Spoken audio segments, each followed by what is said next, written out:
धार्मिक प्रैक्टिसेस को। तो ये हमें एक इम्पॉर्टेंट चीज़ है सीखने की, समझने की, कि जिस वजह से पूरा महाभारत का युद्ध हुआ, भगवान कृष्ण ने जो इनपुट्स दिए, अर्जुन तो युद्ध नहीं करना चाह रहे थे, फिर कृष्ण इनको क्यों इतना अर्ज कर रहे थे युद्ध करने के लिए? उसका कारण एक बहुत मुख्य ये है कि जब भी शासन, जब भी सत्ता, जब भी पावर गलत हाथों में होती है, गलत पावर के इन्फ्लुएंसेस होते हैं, वो इन्फ्लुएंसेस हमारी धार्मिक प्रैक्टिसेस में इंटरफेयर करेंगे ही करेंगे। हमारे चैनल पर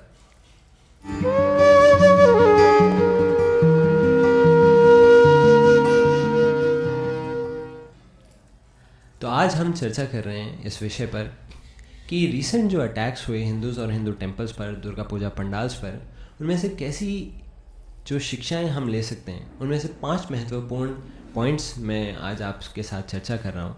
कि बांग्लादेश के अटैक्स, ये रीसेंट अटैक्स ज़रूर हुए हैं, पर ये अटैक्स की एक पर्टिकुलर हिस्ट्री है और ये हिस्ट्री बहुत पुरानी है।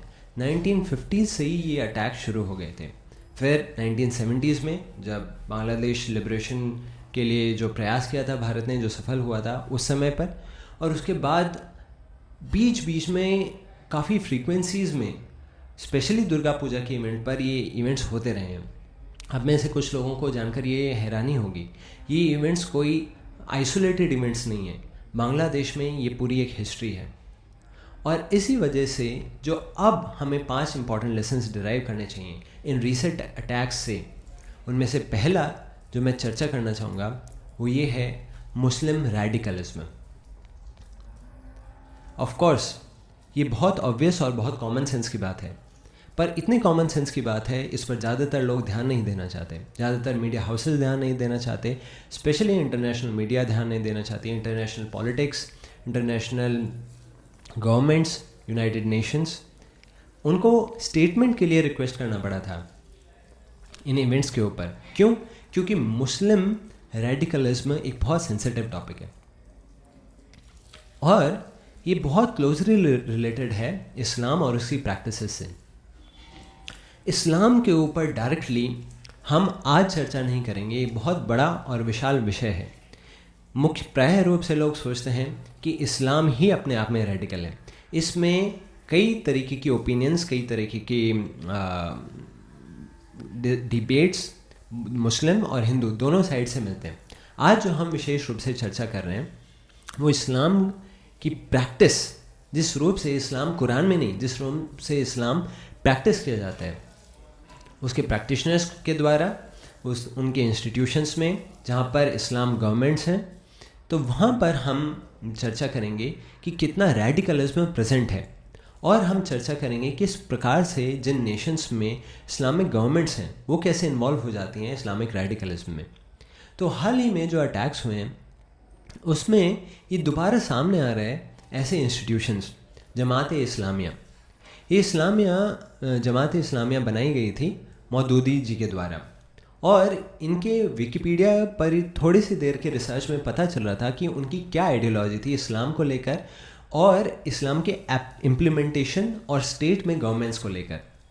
उनका ये मानना था कि पॉलिटिक्स एक इंटीग्रल और इंसेपरेबल पार्ट है इस्लामिक फेथ का, क्योंकि उनका ये मानना था इस्लामिक फेथ सिर्फ इंडिविजुअल प्रैक्टिस के लिए नहीं, लोगों की सुख शांति के लिए नहीं है, वो पूरी दुनिया में एक ऑर्डर, एक स्ट्रक्चर स्थापित करने के लिए है अल्लाह का।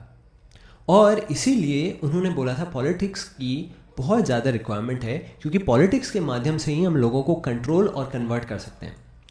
आगे उसी पेज में ये बताया गया था कि किस प्रकार से वो चाह रहे थे कि भारत डिवाइड ना हो, पाकिस्तान और बांग्लादेश में चाहते थे सारे मुस्लिम्स इकट्ठा रहें भारत में और भारत सेंटर बन जाए। और उनका ये मानना था कि एक बार हम वायलेंस के माध्यम से हम लोगों को दबा कर कन्वर्ट करके इस माध्यम से पूरी दुनिया में इस्लामिक स्टेट इस्टेब्लिश कर दें, फिर हम शांति स्थापित कर देंगे, फिर हम लोग बिल्कुल टॉलरेंट रहेंगे, हम लोग बिल्कुल पीसफुल रहेंगे, सबके साथ शांति और प्रेम, इस्लाम रिलीजन ऑफ पीस तब असलियत में आएगा। एक बहुत बड़ा सवाल है दोनों कम्युनिस्ट पर और इस्लाम के ऐसे रेडिकल्स पर कि जो लोग इतना वायलेंस कर रहे हैं, वायलेंस का फॉर्म भी क्या, मर्डर, किलिंग किन लोगों की, निहत्थे लोगों की, सिर्फ निहत्थे लोगों की, पुजारियों की जो मंदिर में पूजा कर रहे थे, जो कोई अपोजिशन ही नहीं था, जहाँ पर स्त्रियों का रेप।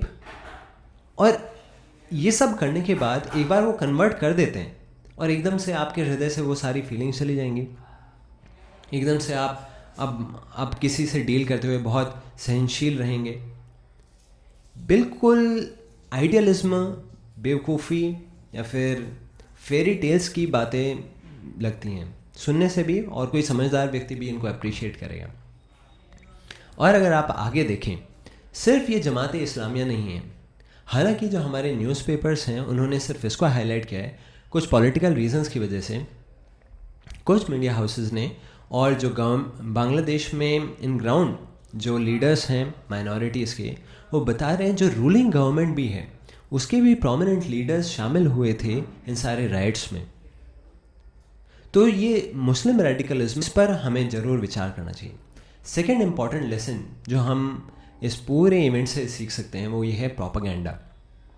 किस प्रकार से कई सारे जो ऑर्गेनाइजेशंस हैं, इंस्टीट्यूशंस हैं और कॉरपोरेशंस हैं जैसे कि ट्विटर, वो कितने बायस्ड हैं। इस प्रोपेगेंडा का एक्सपोजर बहुत अच्छी तरीके से हुआ। हम रिसेंटली देखते हैं फार्मर्स प्रोटेस्ट पर जब गवर्नमेंट ने रिक्वेस्ट की थी कुछ अकाउंट्स को ब्लॉक करने के लिए, तो ट्विटर की साइड से इस तरीके की ओपिनियन आई थी कि प्रोटेस्टर्स को अलाउ किया जाना चाहिए अपने ओपिनियंस को एक्सप्रेस करने के लिए, और and all the like. Farmers protest के ऊपर कोई टिप्पणी नहीं फिलहाल। मेन पॉइंट ये है कि जो ट्विटर, जो ऑर्गेनाइजेशन इतना सपोर्ट करती है अपने सेंटिमेंट्स को एक्सप्रेस करने के लिए, प्रोटेस्ट को पब्लिकली डेमॉन्स्ट्रेट किए जाने के लिए, उनके सेंटिमेंट्स को अप्रिशिएट करती है, आज वही ट्विटर, आज वही कॉरपोरेशन ऐसे अकाउंट्स को बैन कर देती है जो बिल्कुल पोलाइट तरीके से, बिल्कुल वायलेंस को अर्ज ना करते हुए बस अपने सिचुएशन को व्यक्त कर रहे हैं। इस्कॉन बांग्लादेश के अकाउंट और एक दो स्पोर्ट्स पर्सन के अकाउंट कैंसिल कर दिए गए, उनको बैन कर दिया गया, सस्पेंड कर दिए गए, और कोई सवाल पूछे उसका कोई उत्तर नहीं है। और अगर हम देखें सब BBC और CNN जो बड़े बड़े मीडिया हाउसेज हैं, कितना कवरेज होता है बांग्लादेश जैसे इवेंट्स को लेकर, जहाँ पर हिंदू माइनॉरिटीज़ पर इतना अटैक किया जा रहा है।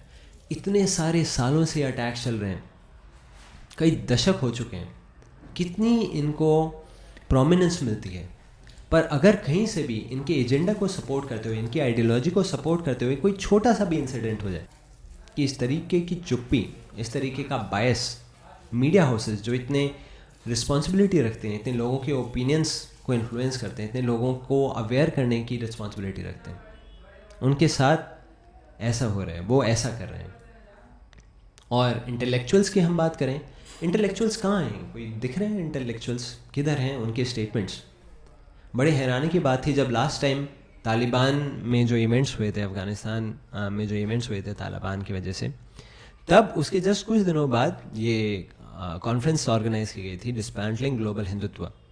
बड़ी समझ के परे ये बातें, अचिंतनीय बातें हैं कि जो इश्यूज़ हो रहे हैं इंटरनेशनल लेवल पर, वो हो रहे हैं मुस्लिम रेडिकलिज्म की वजह से, और आप इस समय पर हिंदुत्व आइडियोलॉजी को चर्चा कर रहे हैं, बिल्कुल भी समझ के परे।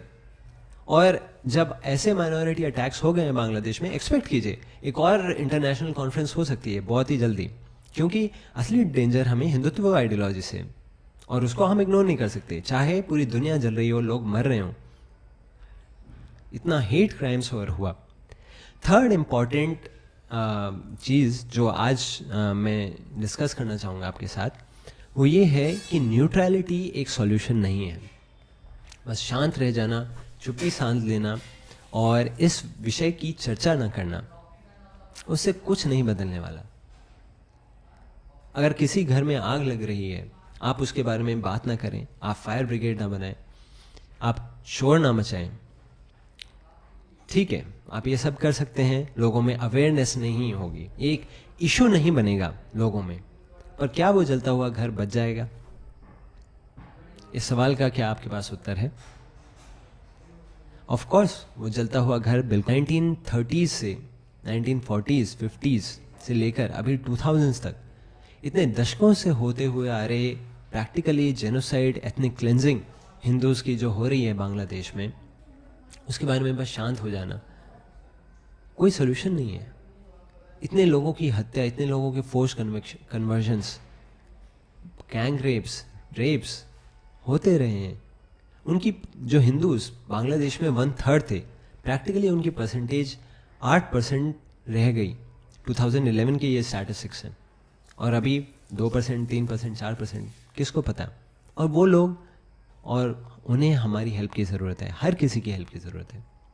और चौथा बहुत इंपॉर्टेंट लेसन जो इस पूरे इंसिडेंट से हमें मिल रहा है, वो ये कि कितने कम हिंदूज़ हिंदुइज्म से आइडेंटिफाई करते हैं, कितने वीक उनके सेंटिमेंट्स हैं हिंदुइज्म को लेकर। अगर हम रिसेंट अपनी ग्राउंड लेवल पर, इसके लिए कोई स्टैटिस्टिक्स की ज़रूरत नहीं है, किसी न्यूज़ की ज़रूरत नहीं है, किसी मीडिया हाउस की ज़रूरत नहीं है। हम सब जिनके लिए हम ब्रॉडकास्ट कर रहे हैं, आप सब लोग भारत में ही रहते हैं। एक बार आसपास देखिए, अपने दोस्तों से बातचीत कीजिए, अपने रिलेटिव से बात कीजिए। क्या उनके कंसर्न्स में दूर दूर तक ये विषय आ रहा है कि बांग्लादेश में हिंदुओं को मारा जा रहा है? दूर दूर तक? क्या वो दूर दूर तक किसी एक्शन प्लान के बारे में सोच तक भी रहे हैं? क्या उन्होंने अब तक कुछ किया भी है? ये एक बहुत बड़ा एविडेंस है कि हिंदू सेंटिमेंट्स एक्सट्रीमली वीक है। अगर हम इसी चीज़ को कंपेयर करें, अगर रिजर्वेशंस को लेकर कोई इशू हो जाता है तो उस पर्टिकुलर जाति या उन जातियों के लोग एकदम इकट्ठा हो जाते हैं रिजर्वेशंस को लेकर। वो चाहे ट्रेन की पटरी उखाड़नी हो, रोड्स ब्लॉक करनी हो, जो भी रिक्वायर्ड होगा वो करेंगे, क्योंकि उनकी जाति का विषय है। रिसेंट में फार्मर्स प्रोटेस्ट पर हम देखें, कुछ कम्युनिटीज़ और फार्मर्स अपने आप में एकदम सॉलिडारिटी के साथ खड़े हो गए, क्योंकि उनको लगता था वो फार्मर्स लॉज उनको सपोर्ट नहीं करते, उनको इकोनॉमिक डिफ़िकल्टी आ जाएगी, और वो सब इकट्ठा हो गए। इतने महीनों से वो प्रोटेस्ट कर रहे हैं। उन्नाव और कठुआ केस में, जहाँ पर माइनॉरिटीज़ इन्वॉल्व थी, इतने सारे जेन्युइन लोग आगे आकर खड़े हुए उस इशू को रेज करने के लिए, और एंटी CAA में लोग आ गए। पर अब इस समय पर कितने एक्टिव लोग, कितने जनरल हिंदूज पार्टिसिपेट कर रहे हैं ऐसे प्रोटेस्ट में?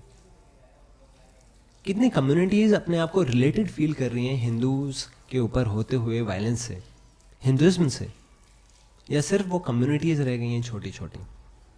इसी को हम कंपेयर करें मुस्लिम इंटीग्रिटी से, किस प्रकार से वो एकदम सॉलिडारिटी से खड़े हो जाते हैं जहाँ पर भी मुस्लिम्स के अगेंस्ट थोड़ा सा भी अनजस्ट उन्हें दिखे। फ्रांस में कुछ लॉज लॉन्च किए गए थे इस्लामिक प्रैक्टिसेस को लेकर कि कैसे वो क्या प्रैक्टिसेस अलाउ की जाएंगी, क्या नहीं की जाएंगी। 10,000 लोग फ्रांस के अंदर ही प्रोटेस्ट करने खड़े हो गए थे। 56 कंट्रीज़ के मुस्लिम्स अपने अपने कंट्रीज़ में फ्रांस में होने वाले एक इवेंट के ऊपर स्ट्रॉन्ग प्रोटेस्ट कर रहे थे, जिसमें उनकी प्रैक्टिसेस पर थोड़ी सी रेस्ट्रिक्शंस लगाई जा रही। कोई मास किलिंग्स नहीं, कोई रेप नहीं, कोई गैंग रेप नहीं, कोई भी वायलेंस नहीं, सिर्फ उनकी फ्रीडम पर थोड़ी सी रिस्ट्रिक्शंस लगाई जा रही हैं। म्यांमार में एक एपिसोड हो गया था, कुछ मुस्लिम्स मारे गए थे, और इतने सारे मुस्लिम्स भारत में भी इकट्ठा हो गए थे प्रोटेस्ट करने के लिए, अर्ज करने के लिए कि इन सब चीज़ों पर एक्शन लिया जाना चाहिए। एक उनकी सॉलिडारिटी है और एक हमारी सॉलिडारिटी है। तो एक बहुत बड़ा एक इम्पॉर्टेंट लेसन है कि कितने weak Hindu sentiments extreme Hindutva के बावजूद हैं। और लास्ट लेसन जो आज मैं आपके साथ चर्चा कर रहा हूँ वो ये है कि समय बहुत लिमिटेड है। जो रियलिटी है उसमें हमारे रिसोर्सेज, हमारे नंबर्स, हमारे पास जो साधन हैं अपने धर्म के प्रचार प्रसार के लिए, उसको प्रैक्टिस करने के लिए, वो लिमिटेड है। बांग्लादेश में जब अटैक हुआ, जिन केंद्रों को चूज़ किया गया वो वहीं थे जहाँ पर सेलिब्रेशंस हो रहे थे, जहाँ पर लोग इकट्ठा हो रहे थे धर्म की प्रैक्टिस के लिए, दुर्गा पूजा को सेलिब्रेट करने के लिए। उन मूर्तियों को तोड़ दिया गया। फिर इस्कॉन का प्रचार केंद्र, इस्कॉन टेम्पल जो फेमस है भगवद गीता के प्रचार प्रसार के लिए, वहाँ पर घुसकर ना ही पुजारियों की हत्या की गई, पर जो भगवद गीता की कई पुस्तकें रखी हुई थी वहाँ पर प्रचार के लिए, डिस्ट्रीब्यूशन के लिए, उनमें आग लगा दी गई। कितने लोग ऐसे रेडी हैं आज के समय में हिंदू कल्चर को प्रैक्टिस करने के लिए, सिर्फ फेस्टिवल्स पर भी, बांग्लादेश जैसी जगह में। और ऐसी जगह पर अगर कुछ कम्युनिटीज़ या फिर इंस्टीट्यूशंस प्रचार कर रहे हैं और उन पर भी ऐसा अटैक हो जाता है, तो हमारे पास क्या बचता है अपने इस हाई फिलॉसफी को शेयर करने के लिए दूसरों से? शेयर करना तो आप भूल जाइए, हमारे नंबर्स कितने बचे रहेंगे? क्या लास्ट सिविलाइजेशन इस प्लैनेट पे जो अलाइव है, जो कंटिन्यूटी में चल रही है, क्या वो लास्ट भी ख़त्म हो जाएगी? ये सारे प्रश्न हैं जो हमें फेस कर रहे हैं आज के समय में।